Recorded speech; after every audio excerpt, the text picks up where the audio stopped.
Hi, this is Andy Zeiker, and I'd like to share with you a children's book that I wrote called Nobody Sounds Like You, Devan Plays the Drums. If you're interested in purchasing this, you can find it on Amazon.com. Here we go. Nobody Sounds Like You, Devan Plays the Drums. Edited by Will Palmer.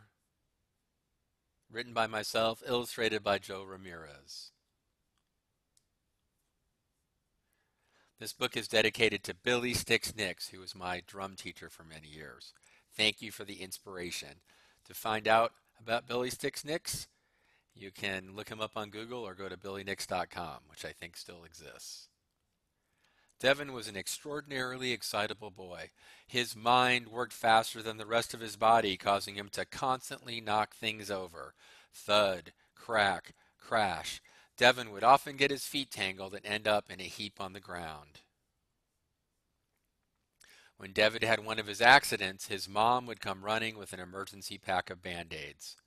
What has Devan done this time? One day, Devan was hungry, so he decided to find a snack. Maybe I can find a scrumptious treat in the cookie jar, Devan thought. Suddenly, the lid to the jar came crashing down onto a pan that his mom had out for cooking. The bell-like ring that was produced was the most beautiful sound Devan had ever heard.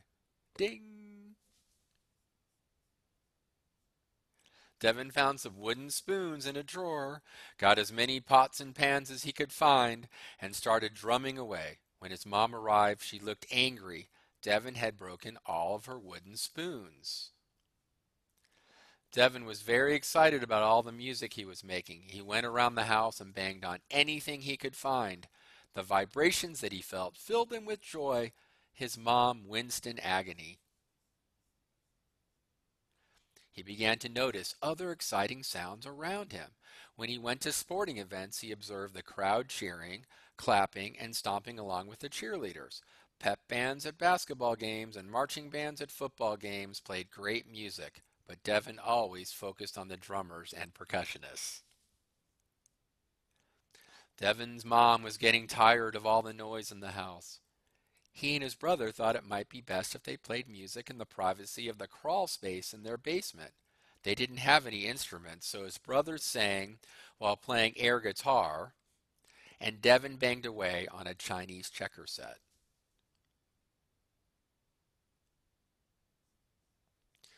Devan's mom began to notice his interest in music, so she signed him up for piano lessons. Devan really liked to play the piano and practice regularly. He loved the feel of the vibration through his fingers.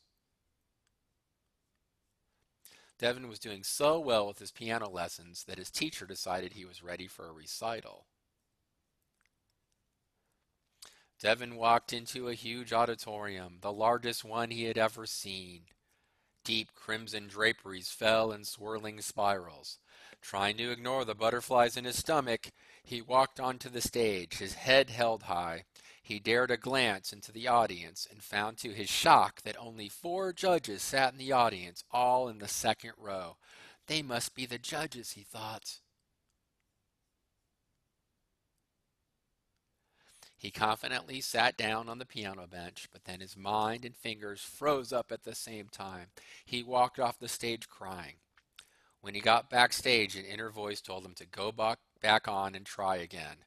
Devan ignored the frowns on the faces of the judges and played his piece without a mistake. At Devan's next piano lesson, he got to see the judges' critique, their written comments. It mentioned that Devan must not have practiced enough to memorize the song properly.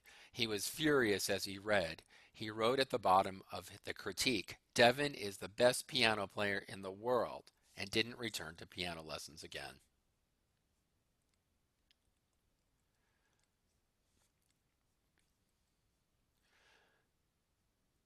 That winter, Devan and his dad took a trip to New Orleans. One day, as they were taking a walk, they happened across a junk drummer.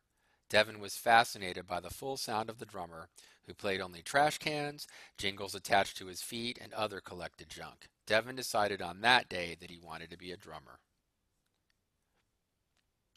When he talked to his mom about playing the drum set, his dad wasn't sure his mom would be supportive of such a loud instrument. He told Devan he would talk to her about it. 2 weeks later, Devan had his first drum set. Devan's dad said he could take lessons from Billy Sticks Nicks, one of his old friends from high school. When Devan walked into Billy's drum studio for the first time, he felt at home. Billy had a huge, welcoming smile. As he taught Devan the basics of drumming, Billy was always encouraging and pushed Devan to be creative. Billy would often say, "Nobody sounds like you, Devan." After taking lessons from Billy Sticks Nicks for a few years, Devan decided to go talk to the band teacher at his school. Mr. Crump sat in the corner, crouched over a piece of paper. Devan could hear him grumbling under his breath. "Grumble, grumble, kids." "Excuse me, sir," Devan spoke softly, not wanting to startle him, but the band teacher seemed not to hear him. "Sir?" asked Devan emphatically. The band teacher sprang from his chair and spun around. "What do you want?" he bellowed. Mr. Crump's eyes were bulging and spit was flying from his mouth. Devan stumbled back 5 steps. The teacher's hair was sticking up in odd places as if he had been pulling on it. His piercing eyes kept darting around the room. The lines on his face bore all the markings of a man who never smiled. "Sir, I want to play the drums," Devan stuttered. "I don't need any more drummers," Mr. Crumb spat. "You can play tuba." His stare hardened as though daring Devan to contradict him.